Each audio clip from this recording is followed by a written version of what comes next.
너무 커서 아내도 피하는 60세 교수의 충격적인 결말. 저는 정수빈이고 37살입니다. 서울 시내 한 호텔에서 VIP 라운지 매니저로 일하고 있어요.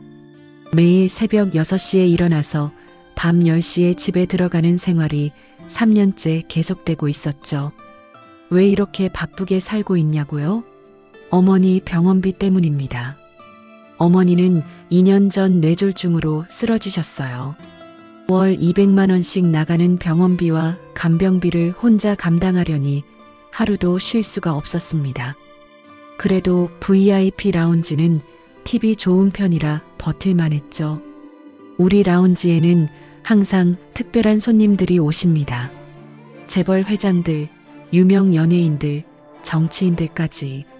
그 중에서도 직원들 사이에 유독 화제가 되는 분이 한 분 계셨어요.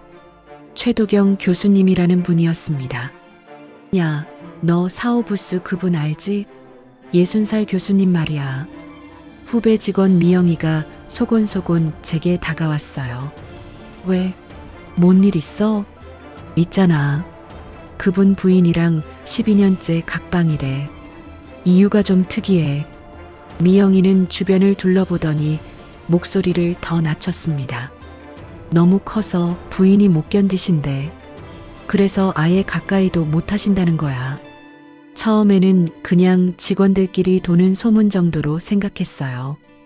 호텔에서 일하다 보면 이런 이야기들이 참 많거든요. 하지만 모든 직원들이 입을 다물고 있다는 게 신경 쓰였습니다. 그러던 어느 금요일 저녁이었어요. 평소보다 라운지가 한산했는데 문득 누군가 저를 유심히 바라보는 시선을 느꼈습니다. 고개를 돌려보니 최도경 교수님이 혼자 앉아 계셨어요. 50대 후반이지만 정말 품이 있으셨습니다. 회색 정장이 잘 어울리고 차분한 눈빛이 인상적이었죠. 소문으로만 들었던 분을 직접 보니 전혀 다른 느낌이었어요. 그냥 조용하고 신사적인 어른이라는 생각이 들었습니다. 실례합니다. 혹시 잠깐 시간 있으실까요? 도경 교수님이 제게 다가와서 정중하게 말씀하셨어요. 목소리도 차분하고 부드러웠습니다. 네, 말씀하세요. 제가 요즘 개인적으로 처리할 일들이 많아져서요. VIP 일정 조율이랑 서류 정리 같은 걸 좀 도와줄 분을 찾고 있습니다. 처음에는 그냥 비서 업무 정도인 줄 알았어요. 그런데 다음 말을 듣고 깜짝 놀랐습니다. 월 300만 원 추가로 드릴게요. 물론 본업에 지장 없는 선에서만요. 300만 원이요? 제 월급이 250만 원인데 추가로 300만 원이라니. 어머니 병원비 걱정이 한 번에 사라질 금액이었습니다. 구체적으로 어떤 일을 하게 되는 건가요? 크게 어려운 건 아니에요. 출장 일정 정리하고 중요한 서류들 파일링하고 가끔 미팅 준비 정도입니다. 도경 교수님은 차분하게 설명해 주셨어요. 하지만 제 머릿속에는 계속 미영이가 했던 말이 맴돌았습니다. 12년째 각방, 너무 커서 부인이 못 견딘다는 그 소문 말이죠. 시간을 좀 드릴게요. 생각해보고 답변 드리겠습니다. 물론이죠.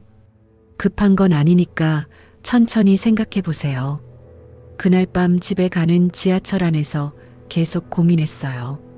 300만 원이면 어머니 병원비는 물론이고 제 생활도 한결 여유로워질 텐데. 하지만 왜인지 마음 한편이 불편했습니다. 며칠 뒤 결국 일을 받아들이기로 했어요. 어머니를 생각하면 선택의 여지가 없었거든요. 좋습니다. 도와드리겠습니다. 고맙습니다. 수빈 씨, 도경 교수님이 제 이름을 부르는 순간 왜인지 가슴이 두근거렸어요. 그 목소리에 묘한 온기가 있었거든요. 그날부터 저와 도경 교수님 사이에는 뭔가 특별한 기운이 흐르기 시작했습니다. 단순한 업무 관계 이상의 묘한 긴장감과 호감이 서로에게서 느껴졌어요. 물론 그때는 이 모든 게 어떤 방향으로 흘러갈지 전혀 몰랐죠. 도경 교수님과 일을 시작한 지 한 달 정도 지났을 때였어요. 그날은 태풍 경보가 내려진 날이었습니다. 오후 3시부터 바람이 거세지기 시작했고 6시쯤에는 호텔 밖이 완전히 아수라장이 됐어요. 직원분들, 오늘은 일찍 퇴근하세요. 대중교통이 끊기기 전에 빨리 가세요. 지배인이 방송을 했지만 저는 갈 수가 없었습니다. VIP 고객들이 몇 분 남아 계셨거든요. 특히 도경 교수님은 원래 8시 약속이 있으셨는데 태풍 때문에 취소가 됐다고 하셨어요. 오후 7시 라운지는 거의 텅 비어 있었습니다. 평소 북적이던 공간이 이상하게 조용했어요. 밖에서는 바람소리와 빗소리만 들렸죠. 수빈 씨, 아직 안 가셨네요. 도경 교수님이 저에게 다가오셨어요. 평소와 달리 조금 지쳐 보이는 표정이었습니다. 고객분들이 계셔서요. 그리고 지금 나가봐야 교통편이 없을 것 같아요. 저도 마찬가지예요. 차가 있긴 한데 이 바람에 운전하기엔 너무 위험해 보이네요. 창밖을 보니 나무들이 휘청거리고 있었어요. 정말 위험해 보였습니다. 오늘 조금 더 같이 있어주면 안 될까요? 도경 교수님의 목소리에 뭔가 간절함이 있었어요. 평소에 차분하고 정중한 톤과는 조금 달랐죠. 네, 물론이죠. 저도 혼자 있기가 무서웠거든요. 이런 날씨에 텅 빈 호텔에 혼자 남겨지는 게 더 두려웠어요. 시간이 지나면서 라운지에는 정말 저희 둘뿐이었습니다. 다른 고객분들도 모두 객실로 올라가셨고 직원들도 거의 다 퇴근했어요. 조명도 절반만 켜놓아서 분위기가 평소와 완전히 달랐습니다. 수빈 씨, 혹시 술 한잔 하실래요? 오늘 같은 날엔 좀 필요한 것 같아서요. 도경 교수님이 위스키 한 병을 꺼내셨어요. 평소 라운지에서 드시던 그 위스키였죠. 저는 술을 잘 못해요. 괜찮아요. 조금만요. 이런 날씨에 긴장이 풀어야 할 것 같아서요. 술잔을 받아들고 조금씩 마셨어요. 목이 따뜻해지면서 마음도 조금 편해졌습니다. 바깥 바람소리가 점점 거세지고 있었어요. 수빈 씨, 제가 오늘 좀 이상한 이야기를 해도 될까요? 도경 교수님의 표정이 평소와 달랐어요. 뭔가 무거운 걸 품고 있는 것 같았습니다. 무슨 이야기든 들어드릴게요. 저 결혼한 지 20년 됐어요. 하지만 12년째 아내와 각방을 쓰고 있습니다. 갑작스러운 고백에 저는 말문이 막혔어요. 직원들 사이에 떠도는 소문이 사실이었다는 걸 직접 확인하는 순간이었죠. 처음엔 서로 사랑했어요. 하지만 제가 너무 큰 탓에 아내가 고통스러워했습니다. 신혼 때부터 그랬어요. 도경 교수님의 목소리가 점점 낮아졌어요. 아내는 저와 가까워지는 걸 점점 두려워했어요. 매번 아파했거든요. 그래서 결국 포기했습니다. 서로를 위해서요. 저는 그 순간 가슴이 먹먹해졌어요. 평생 그런 외로움을 견뎌온 사람의 마음이 어떨지 상상이 안 됐거든요. 그런데 수빈 씨를 만나고 나서부터 오랫동안 잊고 살았던 감정들이 다시 살아나는 것 같아요. 도경 교수님이 저를 바라보는 눈빛이 너무 진실했어요. 그 눈에서 지금까지 혼자 견뎌온 긴 외로움이 보였습니다. 교수님, 저도 처음엔 그냥 일관계로 생각하려고 했어요. 하지만 자꾸 수빈 씨 생각이 나더라고요. 이런 제 마음이 부담스럽다면 언제든 말해주세요. 밖에서는 태풍이 더 거세지고 있었어요. 창문이 흔들리는 소리가 들렸죠. 그 순간 저도 모르게 도경 교수님의 손을 잡고 있었어요. 교수님도 많이 외로우셨겠어요. 제 말에 도경 교수님의 눈에 눈물이 고였어요. 60살 어른이 이렇게 약해 보이는 모습을 보니까 제 마음도 무너졌습니다. 수빈 씨 같은 사람이 저를 이해해준다는 게 믿기지 않아요. 그 순간 저희는 서로에게 다가갔어요. 처음엔 그냥 위로였어요. 하지만 점점 다른 감정이 되어갔죠. 12년 동안 누구에게도 받아보지 못한 따뜻함을 주고받는 느낌이었어요. 그날 밤 저희는 결국 선을 넘었습니다. 태풍이 지나간 새벽 서로의 체온으로 외로움을 달래며 새로운 관계의 시작을 알렸어요. 60살과 37살 나이 차이도 상황도 모든 게 복잡했지만 그 순간만큼은 그런 게 중요하지 않았습니다. 그날 밤 이후 도경 교수님과 제 관계는 완전히 달라졌어요. 겉으로는 여전히 업무적인 관계를 유지했지만 서로를 바라보는 눈빛이나 말투에서 특별한 온기가 느껴졌습니다. 며칠 뒤 도경 교수님이 부산으로 출장을 가셨어요. 3일 정도 일정이었는데 첫날 저녁부터 전화가 왔습니다. 수빈 씨, 지금 뭐 하고 있어요? 집에서 저녁 먹고 있었어요. 출장 일정은 어떠세요? 다 좋은데. 수빈 씨가 없으니까 뭔가 허전하네요. 도경 교수님의 목소리에서 진심이 느껴졌어요. 저도 모르게 입가에 미소가 지어졌죠. 저도요. 오늘 나온 지가 좀 적적했어요. 그 이후로 매일 밤 전화가 왔어요. 처음엔 간단한 안부 정도였는데 점점 길어졌습니다. 하루 일과나 사소한 이야기들을 주고받으며 시간 가는 줄 몰랐어요. 오늘 회의에서 좀 힘들었어요. 젊은 사람들과 세대 차이를 많이 느끼더라고요. 그래도 교수님은 경험이 많으시잖아요. 분명 좋은 의견 많이 주셨을 거예요. 수빈 씨가 이렇게 말해주니까 기분이 좋아지네요. 이런 대화들이 저에게는 정말 소중했어요.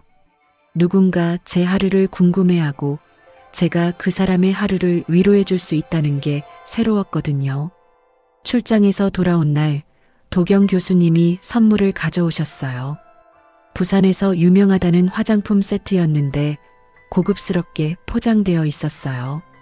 부산 가서 수빈 씨 생각이 나서 샀어요. 이런 걸 왜 너무 비싸 보이는데.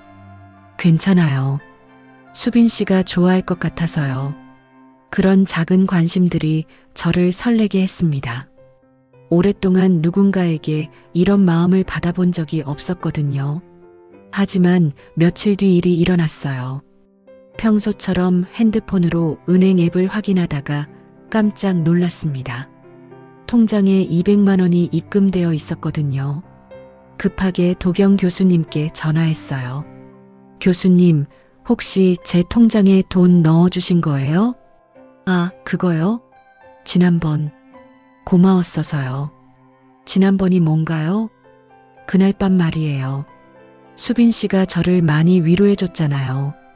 그 순간 가슴이 철렁 내려앉았어요.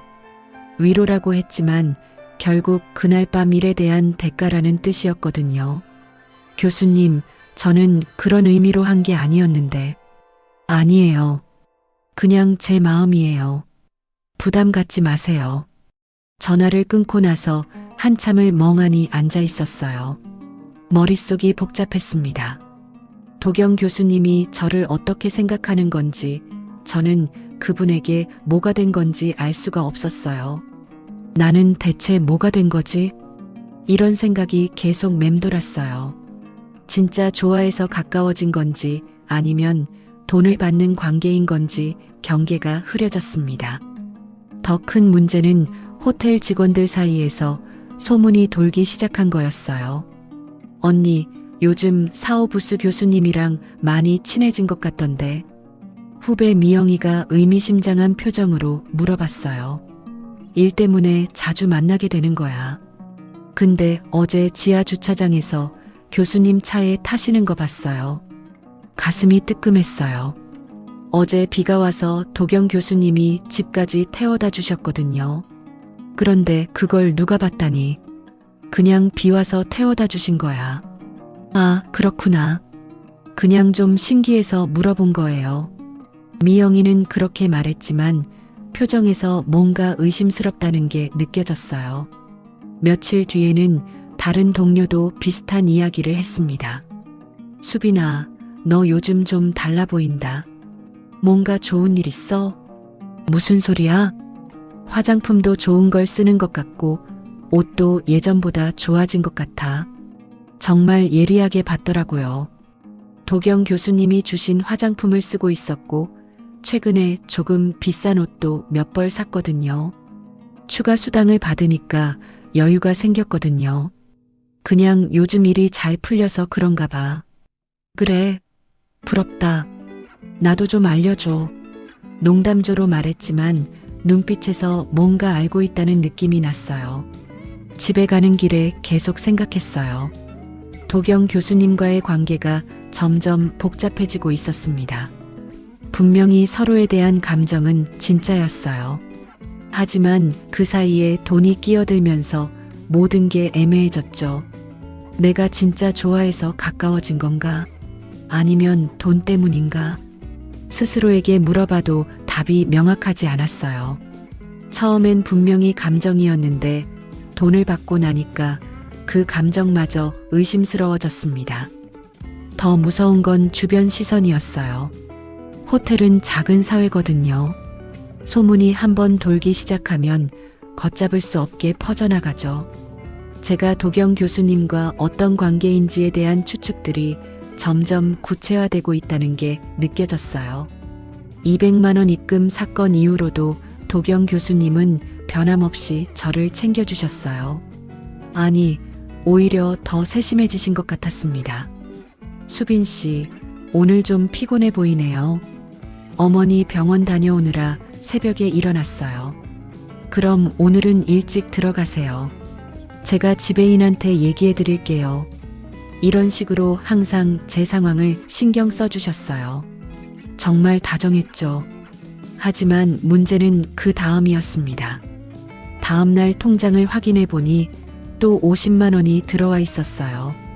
메시지와 함께요. 어머니 병원비에 보태세요. 처음엔 감사했어요. 정말 필요한 돈이었거든요. 하지만 동시에 마음 한편이 불편했습니다.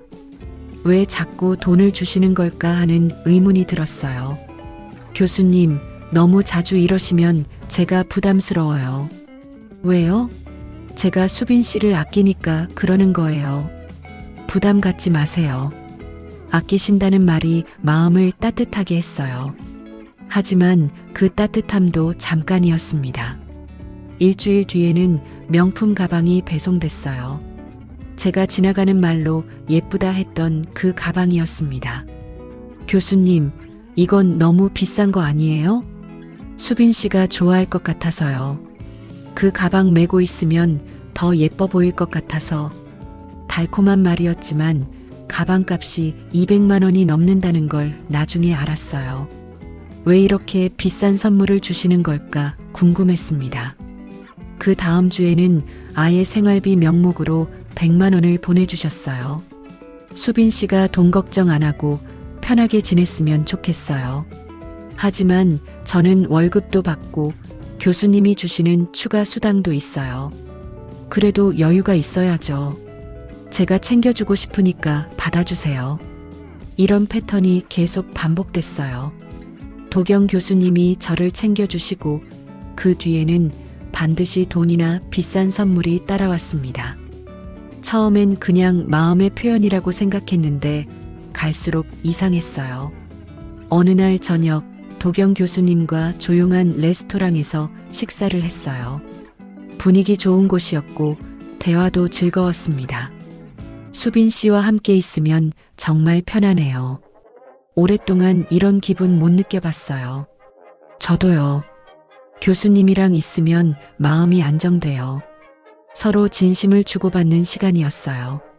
그런데 집에 와서 핸드폰을 보니 또 메시지가 와 있었습니다. 오늘 저녁 고마웠어요. 마음에 담아두세요. 그리고 80만 원 입금. 그 순간 정말 복잡한 기분이 들었어요.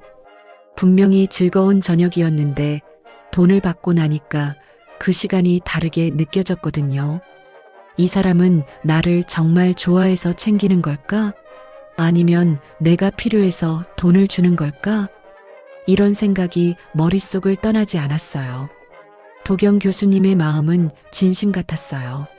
하지만 그 진심 뒤에 항상 돈이 따라오니까 헷갈렸습니다. 다음날 동료 미영이가 저를 조심스럽게 불러냈어요. 언니, 솔직히 물어봐도 돼요? 뭘? 사오부스 교수님이랑 정말 그냥 일 때문에 만나는 거예요? 왜 그렇게 물어? 요즘 언니가 너무 달라진 것 같아서요. 옷도 좋아지고 가방도 명품이고 그리고 표정도 예전과 다르고. 미영이의 말이 예리했어요. 정말 많이 달라졌거든요. 경제적으로 여유가 생기니까 외모도 달라졌고 마음도 한결 편해졌어요. 그냥 요즘 일이 잘 되고 있어. 정말요? 그냥 궁금해서 물어본 거예요. 하지만 미영이 표정에서 뭔가 더 알고 있다는 느낌이 났어요. 그날 밤 집에서 거울을 보며 생각했어요. 정말 많이 달라져 있었어요. 3개월 전과는 완전히 다른 사람 같았습니다. 화장품도 좋아지고 옷도 좋아지고 심지어 헤어스타일도 바뀌었어요. 하지만 이 모든 변화가 도경 교수님 덕분이라는 게 문제였어요. 제 돈으로 산 게 아니라 교수님이 주신 돈으로 바뀐 거였거든요. 나는 지금 뭘 하고 있는 거지? 이런 자문을 계속하게 됐어요. 도경 교수님을 정말 좋아하긴 했어요. 그분과 있으면 행복했고 대화도 즐거웠어요. 하지만 그 감정이 순수한 건지 아니면 경제적 안정감 때문인 건지 구분이 안 됐습니다. 더 큰 문제는 이제 그 돈 없이는 살기 힘들어졌다는 거였어요. 어머니 병원비는 물론이고 높아진 생활 수준을 유지하려면 계속 필요했거든요. 어느 날 도경 교수님이 물어보셨어요. 수빈 씨, 요즘 표정이 좀 어둡네요. 무슨 걱정 있어요? 아니에요. 그냥 피곤해서 그런가 봐요. 혹시 제가 뭔가 잘못했나요? 그런 건 아니에요. 말은 그렇게 했지만 정말 복잡했어요. 교수님이 잘못한 건 없었어요. 오히려 너무 잘해주셨죠. 하지만 그 잘해주시는 방식이 저를 혼란스럽게 했습니다. 그날 밤 침대에 누워서 천장을 바라보며 생각했어요. 사랑과 거래의 경계가 어디인지 모르겠더라고요. 도경 교수님의 마음은 진심이었지만 그 표현 방식이 항상 금전적이었어요. 그러니까 제 감정도 혼란스러워질 수밖에 없었죠. 시간이 지날수록 도경 교수님의 의존도가 점점 심해졌어요. 특히 출장이 잦아지면서 그 정도가 더 심각해졌습니다. 서울을 떠나 있는 동안 하루에 3~4번씩 전화가 왔어요. 처음엔 업무 관련 문의였지만 점점 다른 성격으로 바뀌어 갔죠. 수빈 씨, 지금 뭐해요? 집에서 저녁 준비하고 있어요. 교수님은 저녁 드셨어요? 먹긴 했는데 혼자 먹으니까 맛이 없네요. 수빈 씨랑 같이 먹고 싶어요. 이런 대화가 매일 반복됐어요. 처음엔 그냥 외로움의 표현이라고 생각했는데 점점 강도가 세졌습니다. 어느 날 밤 11시에 전화가 왔어요. 수빈 씨, 잠들었어요? 아니요. 무슨 일 있으세요? 그냥 목소리가 듣고 싶어서요. 오늘 하루 종일 우울했어요. 왜요? 무슨 일 있으셨나요? 별거 아닌데 회의에서 젊은 사람들과 의견이 안 맞아서요. 나이를 느끼게 되더라고요. 그런데 수빈 씨 목소리 들으니까 기분이 좋아져요. 도경 교수님의 목소리에 진짜 외로움이 묻어 있었어요. 60살 어른이 이렇게 의지하는 모습을 보니까 마음이 아팠습니다. 교수님, 너무 힘들어하지 마세요. 내일이면 서울 들어오시잖아요. 그래요. 수빈 씨 때문에 버티고 있어요. 정말이에요. 이런 말들이 처음엔 달콤했어요. 누군가 저를 이렇게 필요로 한다는 게 새로웠거든요. 하지만 점점 부담이 되기 시작했습니다. 다음 주 대구 출장에서는 더 심했어요. 새벽 1시에 전화가 와서 깜짝 놀랐어요. 수빈 씨, 죄송해요. 잠 깼죠? 괜찮아요. 무슨 일이세요? 잠이 안 와요. 자꾸 수빈 씨 생각이 나서요. 너 없으면 못 버티겠다는 생각이 들어요. 그 순간 등골이 서늘했어요. 사랑의 고백 같기도 했지만 동시에 무거운 책임감이 느껴졌거든요. 교수님, 너무 의존하시면 안 돼요. 저도 제 생활이 있어요. 알아요. 하지만 어쩔 수 없어요. 20년 넘게 혼자 지내다가 수빈 씨 같은 사람 만나니까 놓고 싶지 않아요. 이런 대화가 계속되면서 저는 점점 숨이 막혔어요. 도경 교수님의 마음은 이해했지만 그 무게가 너무 무거웠습니다. 더 큰 문제는 제가 이제 이 관계에서 빠져나올 수 없게 됐다는 거였어요. 어머니 병원비가 매달 200만 원씩 나가는 상황에서 도경 교수님이 주시는 돈 없이는 생활이 불가능했거든요. 게다가 제 생활 수준도 많이 올라가 있었어요. 어느 날 계산을 해봤어요. 지난 3개월 동안 도경 교수님께 받은 돈이 총 1,200만 원 정도였어요. 월급 외에 추가로 받은 거였죠. 그 돈으로 어머니 병원비를 냈고 제 카드빚도 정리했어요. 처음으로 경제적으로 여유로운 생활을 하고 있었습니다. 하지만 그럴수록 죄책감도 커졌어요. 나는 지금 뭘 하고 있는 거지? 정말 이 사람을 좋아하는 거야? 아니면 돈 때문에 못 떠나는 거야? 스스로에게 물어봐도 답이 명확하지 않았어요. 한 번은 정말 끊어보려고 했어요. 도경 교수님이 또 새벽에 전화했을 때였습니다. 교수님, 이제 그만해요. 뭘 그만하라는 거예요? 이런 전화들, 그리고 우리 관계요. 너무 복잡해졌어요. 수빈 씨, 갑자기 왜 그래요? 제가 뭔가 잘못했나요? 도경 교수님의 목소리가 급하게 변했어요. 진짜 당황하시는 것 같았죠. 잘못하신 건 없어요. 하지만 이렇게 계속할 수는 없어요. 왜요? 우리 잘 지내고 있었잖아요. 하지만 주변 시선도 그렇고 제 마음도 복잡하고. 수빈 씨, 제발 그런 말 하지 마세요.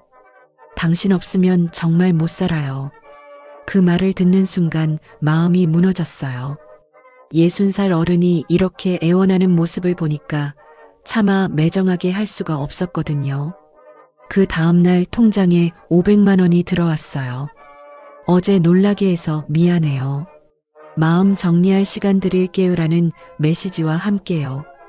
그 돈을 보는 순간 정말 복잡했어요. 화가 나면서도 한편으로는 안도감이 들었거든요. 당장 다음 달 어머니 병원비 걱정은 없어졌으니까요. 그때 깨달았어요. 저는 이미 이 관계에서 빠져나올 수 없게 됐다는 걸요. 사랑인지 연민인지 의존인지 구분이 안 됐어요. 도경 교수님이 저를 필요로 하는 만큼 저도 교수님을 필요로 하고 있었거든요. 감정적으로도 경제적으로도요. 며칠 뒤 도경 교수님이 출장에서 돌아오셨을 때 저를 보는 눈빛이 달랐어요. 더 간절하고 더 애타는 표정이었죠. 수빈 씨, 정말 미안했어요. 제가 너무 심했죠? 괜찮아요. 저도 오해했던 것 같아요. 앞으로는 조심할게요. 하지만 수빈 씨만은 놓고 싶지 않아요. 그 순간 저는 완전히 항복했어요. 이 관계를 끝낼 수도 없고 계속할 수도 없는 애매한 상태에서 그냥 떠내려가기로 했습니다. 도망치고 싶었지만 벗어날 수 없는 덫에 걸린 기분이었어요. 도경 교수님과의 관계가 깊어지고 있던 어느 날 뭔가 이상한 기운을 느끼기 시작했어요. 처음엔 그냥 제 착각인 줄 알았습니다. 평소보다 일찍 출근한 날이었어요. 지하 주차장에서 차에서 내리는데 누군가 저를 바라보는 시선을 느꼈거든요. 고개를 돌려봤지만 아무도 없었어요. 그냥 신경이 예민해진 건가 싶었죠. 며칠 뒤 또 이상한 일이 있었어요. 퇴근하려고 지하 주차장에 내려갔는데 검은색 세단 한 대가 계속 제 뒤를 따라오는 것 같았어요. 신호등에서 확인해 보려고 했는데 그 차는 중간에 사라져 버렸습니다. 기분 탓인가? 스스로에게 물어봤지만 뭔가 좋지 않은 예감이 들었어요. 그 시간 도경 교수님도 모르는 곳에서 큰 일이 벌어지고 있었어요. 교수님의 사위인 장태훈이 장인의 최근 지출 내역을 보고 의심하기 시작한 거였어요. 40살인 태훈은 대기업 경영진으로 숫자에 민감한 사람이었습니다. 이상하네. 아버님이 요즘 지출이 너무 많아. 태훈은 도경 교수님 명의 계좌에서 매달 나가는 큰 돈들을 발견했어요. 호텔 결제 내역, 명품 구매 내역, 그리고 정체 모를 계좌 이체들. 매달 500만 원씩 어디에 쓰시는 거지? 더 의심스러운 건 호텔 이용 내역이었어요. 같은 호텔을 너무 자주 이용하고 있었거든요. 태우는 즉시 그 호텔에 전화를 걸었어요. 저는 최도경 교수 사위입니다. 혹시 저희 장인어른이 자주 이용하시는 걸로 알고 있는데 어떤 서비스를 주로 이용하시나요? 호텔 지배인은 VIP 고객 정보라며 처음엔 말을 아꼈어요. 하지만 태훈이 계속 추궁하자 결국 VIP 라운지를 자주 이용한다는 정보를 주었습니다. VIP 라운지요? 거기 담당 직원이 누구인가요? 정수빈 매니저가 주로 담당하고 있습니다. 그날 저녁 태훈은 직접 호텔을 찾아왔어요. 지배인을 만나서 더 자세한 이야기를 들었습니다. 최근에 최 교수님이 특별히 요청하신 서비스가 있나요? 개인 업무 보조 서비스를 요청하셨어요. 정수빈 매니저가 담당하고 있습니다. 어떤 업무인가요? 일정 관리, 서류 정리 같은 거라고 들었습니다. 태훈은 CCTV 확인을 요청했어요. VIP 고객 가족이라는 이유로 지배인도 거절하기 어려웠죠. CCTV에는 도경 교수님과 제가 함께 있는 모습들이 찍혀 있었어요. 비공개 부스에서 대화하는 모습, 함께 나가는 모습, 그리고 지하 주차장에서 교수님 차에 타는 제 모습까지. 이게 단순한 업무 관계로 보입니까? 태훈의 목소리가 차가워졌어요. 그 다음 날부터 본격적인 감시가 시작됐어요. 출근길에 또 그 검은 세단을 봤어요. 이번엔 확실했습니다. 제가 지하철역에 내릴 때까지 따라오더라고요. 점심시간에 밖으로 나갔는데 커피숍 앞에서 누군가 핸드폰으로 저를 찍는 걸 목격했어요. 제가 쳐다보자 급하게 핸드폰을 내렸지만 분명히 저를 촬영하고 있었습니다. 이게 뭐지? 가슴이 두근거리기 시작했어요. 분명히 누군가 저를 감시하고 있다는 확신이 들었거든요. 퇴근 후 도경 교수님께 조심스럽게 물어봤어요. 교수님, 혹시 최근에 이상한 일 없으셨어요? 이상한 일이요? 무슨 말씀이세요? 요즘 누군가 저를 지켜보는 것 같아서요. 도경 교수님의 표정이 순간 굳어졌어요. 혹시 구체적으로 어떤 상황인가요? 제가 겪은 일들을 말씀드리자 교수님이 심각한 표정을 지으셨어요. 수빈 씨, 조금만 조심하자고요. 무슨 뜻이에요? 혹시 모르니까 당분간 연락을 줄이고 만나는 것도 자제합시다. 그 순간 불안이 확신으로 바뀌었어요. 교수님도 뭔가 알고 계시는 것 같았거든요. 다음 날 더 충격적인 일이 벌어졌어요. 퇴근하려고 지하 주차장에 내려갔는데 제 차 옆에 낯선 남자가 서 있었어요. 정장을 입은 40대 초반 정도로 보이는 남자였습니다. 정수빈 매니저시죠? 네. 누구세요? 저는 장태훈입니다. 최도경 교수 사위예요. 그 순간 온몸이 얼어붙었어요. 도경 교수님의 사위가 직접 나타난 거였어요. 갑자기 왜? 우리 좀 이야기할 시간 있을까요? 태훈의 목소리는 정중했지만 눈빛은 차가웠어요. 지금은 힘들 것 같은데요. 그럼 언제가 좋으실까요? 아니면 여기서 간단히 얘기할까요? 선택의 여지가 없다는 느낌이었어요. 저희 장인어른과 어떤 관계인지 궁금해서요. 업무적인 관계입니다. 업무요? 어떤 업무인가요? 태우는 이미 모든 걸 알고 있다는 표정이었어요. 일정 관리나 서류 정리 같은 그런 업무로 매달 500만 원씩 받으시나요? 그 말을 듣는 순간 다리에 힘이 빠졌어요. 정말 모든 걸 알고 있었던 거예요. 그게 아니라 증거는 다 있습니다. CCTV도, 계좌 이체 기록도, 호텔 이용 내역도 말이죠. 태훈이 핸드폰을 꺼내서 사진들을 보여줬어요. 도경 교수님과 제가 함께 찍힌 사진들이었습니다. 이제 그만하세요. 더 큰 문제가 되기 전에. 그날 밤 집에 와서 손이 덜덜 떨렸어요. 이미 모든 게 들통난 상황이었어요. 태훈의 감시는 생각보다 훨씬 체계적이었고 이미 결정적인 증거들을 다 확보한 상태였습니다. 장태훈과의 만남 이후 며칠이 지났어요. 도경 교수님과는 연락을 끊은 상태였고 저는 매일 불안에 떨며 지내고 있었습니다. 언제 폭탄이 터질지 모르는 상황이었거든요.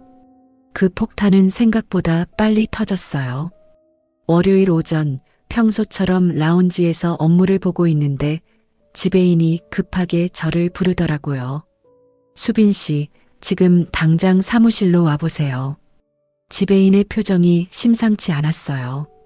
뭔가 큰일이 벌어졌다는 느낌이 들었죠. 사무실에 들어가자 지배인과 함께 인사팀 과장님도 계셨어요. 테이블 위에는 여러 서류들이 놓여 있었습니다. 수빈 씨, 앉으세요. 무슨 일인가요? 최도경 교수님과의 관계에 대해서 질문이 좀 있어요. 그 순간 가슴이 철렁 내려앉았어요. 결국 터진 거였어요. 어떤 관계요?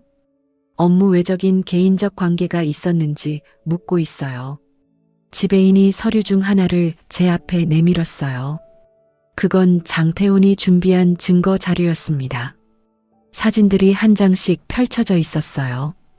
도경 교수님과 제가 비공개 부스에서 대화하는 모습, 함께 나가는 모습, 지하 주차장에서 교수님 차에 타는 모습, 심지어 교수님이 제 손을 잡는 장면까지 선명하게 찍혀 있었어요. 이건 어떻게... 최 교수님 가족 측에서 제공한 자료입니다. 인사팀 과장이 차분하게 말했어요. 호텔 비공개 부스 이용 기록도 있어요. 지난 6개월 동안 월 평균 8회 이용하셨더라고요. 그리고 이건 계좌 이체 내역이에요. 제 앞에 놓인 서류에는 도경 교수님이 제게 보낸 모든 돈의 기록이 있었어요. 날짜, 금액, 심지어 이체 메시지까지 다 정리되어 있었습니다. 총액이 2,400만 원 정도 되네요. 이 돈의 성격이 뭔지 설명해 주실 수 있나요? 저는 말문이 막혔어요. 뭐라고 변명할 수 있겠어요? 모든 증거가 눈앞에 있는데. 그 시간 도경 교수님도 회사에서 똑같은 상황을 겪고 계셨어요. 장태훈이 직접 회장실로 찾아가서 모든 자료를 내려놨거든요. 이게 뭐냐? 회장이 사진들을 보며 물었어요. 저희 장인어른의 최근 행적입니다. 장인어른이 젊은 여자와 호텔 매니저입니다. 37살이고요. 장태훈의 목소리는 차가웠어요. 6개월 동안 이 여자에게 2,400만 원을 송금했습니다. 명목은 업무 보조비라고 하는데 실제로는 매일 밤 호텔에서 만나고 있었어요. 회장의 표정이 점점 굳어졌어요. 아내도 12년째 피하는 장인이 호텔 매니저와는 매일 밤. 이게 사랑입니까? 아니면 다른 겁니까? 장태훈의 마지막 말이 회장실에 울렸어요. 당장 도경을 불러. 1시간 뒤 도경 교수님이 회장실에 불려갔어요. 이게 뭔가? 회장이 사진들을 내려치며 소리쳤어요. 회장님, 60살 된 사람이 어린 여자에게 이게 뭐하는 짓인가? 설명드릴게요. 설명? 뭘 설명해? 이 창피한 걸. 도경 교수님은 아무 말도 할 수 없었어요. 모든 게 명백했거든요. 당장 직위 해제야. 명예퇴직 서류 준비해. 그 순간 도경 교수님의 30년 직장 생활이 끝났어요. 호텔에서도 제게 최후 통첩이 내려졌어요. 수빈 씨, 윤리 위반 소명서를 제출하세요. 일주일 안에요. 소명서요? VIP 고객과 부적절한 관계, 금품 수수, 호텔 이미지 실추. 이 모든 걸 해명해야 해요. 지배인의 말은 이미 결론이 정해져 있다는 뜻이었어요. 그날 밤 도경 교수님에게서 전화가 왔어요. 수빈 씨, 미안해요. 목소리가 완전히 꺾여 있었어요. 교수님 괜찮으세요? 직위 해제됐어요. 명예퇴직 권고 받았고요. 그 말을 듣는 순간 눈물이 쏟아졌어요. 제 때문에 교수님이 이런 일을 당하게 된 거였어요. 제 탓이에요. 아니에요. 제가 신중하지 못했어요. 교수님, 저 어떻게 하죠? 우리 이제 만나기 힘들 것 같아요. 그 말이 이별 통보였어요. 다음 날 저는 호텔에 사직서를 냈어요. 소명서 대신에 말이죠. 제가 그만둘게요. 교수님을 더는 위험하게 하고 싶지 않아요. 지배인에게 그렇게 말했어요. 수빈 씨, 잘 생각한 거예요. 이 일이 더 커지면 모두에게 좋지 않아요. 마지막 출근 날 동료들의 시선이 따가웠어요. 이미 소문이 다 퍼진 상태였거든요. 언니, 정말 그런 관계였어요? 미영이가 조심스럽게 물어봤어요. 복잡해. 그것밖에 답할 수 없었어요.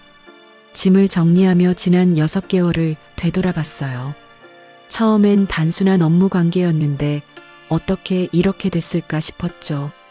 태풍이 지나간 그날 밤부터 모든 게 꼬이기 시작했던 것 같아요.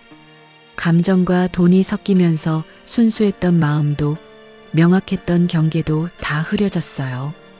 도경 교수님과의 마지막 통화에서 그분이 말씀하셨어요. 수빈 씨, 정말 고마웠어요. 오랫동안 잊고 지낼게요. 저도요, 교수님. 그렇게 우리의 관계는 끝났어요. 6개월 동안의 황혼 연애가 하루아침에 무너져 내린 거였죠. 사진 한 장, 계좌 내역 몇 장으로 모든 게 끝나버렸어요. 이별은 정말 갑작스럽게 찾아왔습니다. 호텔을 그만둔 후 일주일이 지났어요. 저는 좁은 원룸에서 하루 종일 멍하니 지내고 있었습니다. 무엇보다 도경 교수님이 어떻게 지내고 계신지 궁금했지만 연락할 수도 없는 상황이었어요. 구직 활동을 시작해야 했지만 마음이 무너져서 아무것도 할 수가 없었어요. 어머니 병원비는 어떻게 감당해야 할지, 앞으로 어떻게 살아가야 할지 막막했습니다. 그러던 어느 날 저녁 현관벨이 울렸어요. 누구세요? 수빈 씨, 저예요. 도경 교수님의 목소리였어요. 깜짝 놀라서 급하게 문을 열었습니다. 교수님은 평소와 완전히 다른 모습이셨어요. 정장 대신 편안한 옷을 입고 계셨고 표정도 많이 지쳐 보이셨어요. 하지만 눈빛은 예전보다 더 확고해 보였습니다. 교수님, 어떻게 여기까지 들어가도 될까요? 작은 원룸에 교수님을 모시는 게 부끄러웠지만 거절할 수도 없었어요. 자리도 체면도 다 버렸어요. 교수님이 소파에 앉으시며 조용히 말씀하셨어요. 무슨 말씀이세요? 회사에서 명예퇴직했어요. 30년 다닌 회사를 나왔습니다. 교수님, 그리고 아내와도 이혼 절차를 밟고 있어요. 이미 12년간 남남처럼 살았으니까 절차상 문제는 없을 거예요. 저는 말문이 막혔어요. 교수님이 이런 큰 결단을 내리셨다는 게 믿기지 않았거든요. 왜 그런 선택을 하신 거예요? 이제 난 너 없인 못 살아요. 정말이에요. 교수님의 목소리에 진심이 담겨 있었어요. 수빈 씨 때문에 깨달았어요. 60살까지 살면서 진짜 사랑이 뭔지 처음 알았습니다. 그러시면서 교수님이 가방에서 서류 봉투를 꺼내셨어요. 이게 뭐예요? 퇴직금하고 제가 모아둔 돈이에요. 6억 정도 됩니다. 6억이라니 상상도 못할 큰 돈이었어요. 그리고 이건 오피스텔 계약서예요. 강남에 있는 30평짜리인데 4억에 샀어요. 교수님, 이게 다 무슨... 우리가 함께 살 집이에요. 제 이름으로 사긴 했지만 수빈 씨 이름으로 이전할 거예요. 저는 너무 놀라서 아무 말도 할 수 없었어요. 교수님, 저는 그런 걸 바라고 만난 게 아니에요. 알아요. 그래서 더 고마운 거예요. 교수님이 제 손을 잡으셨어요. 수빈 씨는 돈 때문이 아니라 진짜 저를 좋아해 줬잖아요. 그게 얼마나 소중한지 아세요? 그 순간 눈물이 쏟아졌어요. 그동안 억눌렀던 감정들이 한꺼번에 터져 나왔거든요. 저는 교수님이 아니라 도경 씨를 좋아한 거예요. 저도 수빈 씨를 정말 사랑해요. 나이도 상황도 다 상관없어요. 그날 밤 우리는 다시 손을 잡았어요. 모든 걸 잃고 나서야 진짜 중요한 게 뭔지 알게 된 거였습니다. 다음 날부터 도경 씨와 새로운 생활이 시작됐어요. 강남 오피스텔은 정말 좋았어요. 넓고 깨끗하고 무엇보다 둘만의 공간이라는 게 행복했습니다. 도경 씨는 새로운 일을 알아보셨어요. 컨설팅 회사를 차리신다고 하셨거든요. 나이는 많지만 경험은 풍부하니까 해볼 만해요. 저도 뭔가 도와드리고 싶어요. 수빈 씨는 그냥 옆에 있어주는 것만으로도 충분해요. 그렇게 평화로운 시간이 3개월 정도 지났을 때 제게 큰 변화가 생겼어요. 몸이 이상하다 싶어서 병원에 갔는데 임신이었어요. 6주 정도 됐다고 하더라고요. 도경 씨, 네, 제가 임신한 것 같아요. 도경 씨의 표정이 순간 굳어졌어요. 그러다가 갑자기 눈물을 흘리시더라고요. 정말이에요? 네, 병원에서 확인했어요. 수빈 씨, 고마워요. 정말 고마워요. 도경 씨가 저를 꼭 안으시며 우셨어요. 60살에 처음 갖게 되는 아이였거든요. 하지만 모든 사람이 우리를 축복해주지는 않았어요. 임신 6개월쯤 됐을 때 도경 씨 딸한테 들켰어요. 병원에서 우연히 마주쳤거든요. 아버지, 이게 뭐예요? 딸의 목소리가 차갑게 식어 있었어요. 설명할게. 설명요? 60살에 애를 가져? 그것도 저 여자와? 정말 모욕적인 말들을 쏟아내더라고요. 저는 그냥 서 있을 수밖에 없었어요. 그만해. 도경 씨가 딸을 말렸어요. 아버지, 정신 차려요. 이 나이에 이게 뭐 하는 짓이에요? 내 인생이야. 엄마한테 뭐라고 할 거예요? 엄마와는 이미 끝났어. 그날 이후 도경 씨와 딸의 관계는 완전히 끊어졌어요. 딸은 아예 연락을 끊어버렸습니다. 도경 씨는 많이 속상해 하셨지만 결심을 바꾸지는 않으셨어요. 수빈 씨, 후회 안 해요? 어느 날 제가 조심스럽게 물어봤어요. 뭐요? 딸과의 관계도 끊어지고 사회적 체면도 다 잃으셨잖아요. 도경 씨가 제 배를 쓰다듬으시며 말씀하셨어요. 아내도 평생 날 피했지만 수빈 씨는 날 있는 그대로 받아줬어요. 그게 얼마나 고마운지 알아요? 하지만 난 이 사람과 살 거예요. 우리 아이와 함께요. 그 말씀이 정말 감동적이었어요. 지금 임신 8개월이에요. 곧 아이가 태어날 거예요. 도경 씨는 매일 태교에 열심히 쉬고 저는 행복한 예비 엄마가 됐어요. 주변에서는 여전히 시선이 곱지 않아요. 60살과 37살 그리고 곧 태어날 아기. 흔하지 않은 가족 구성이죠. 하지만 우리는 행복해요. 처음엔 돈 때문에 시작된 관계였지만 지금은 진짜 사랑으로 이어진 가족이거든요. 너무 커서 아내도 피하던 남자에게 인생에서 가장 뜨거운 황혼 연애가 시작됐어요. 그리고 이제 우리에게는 새로운 생명까지 찾아올 예정입니다.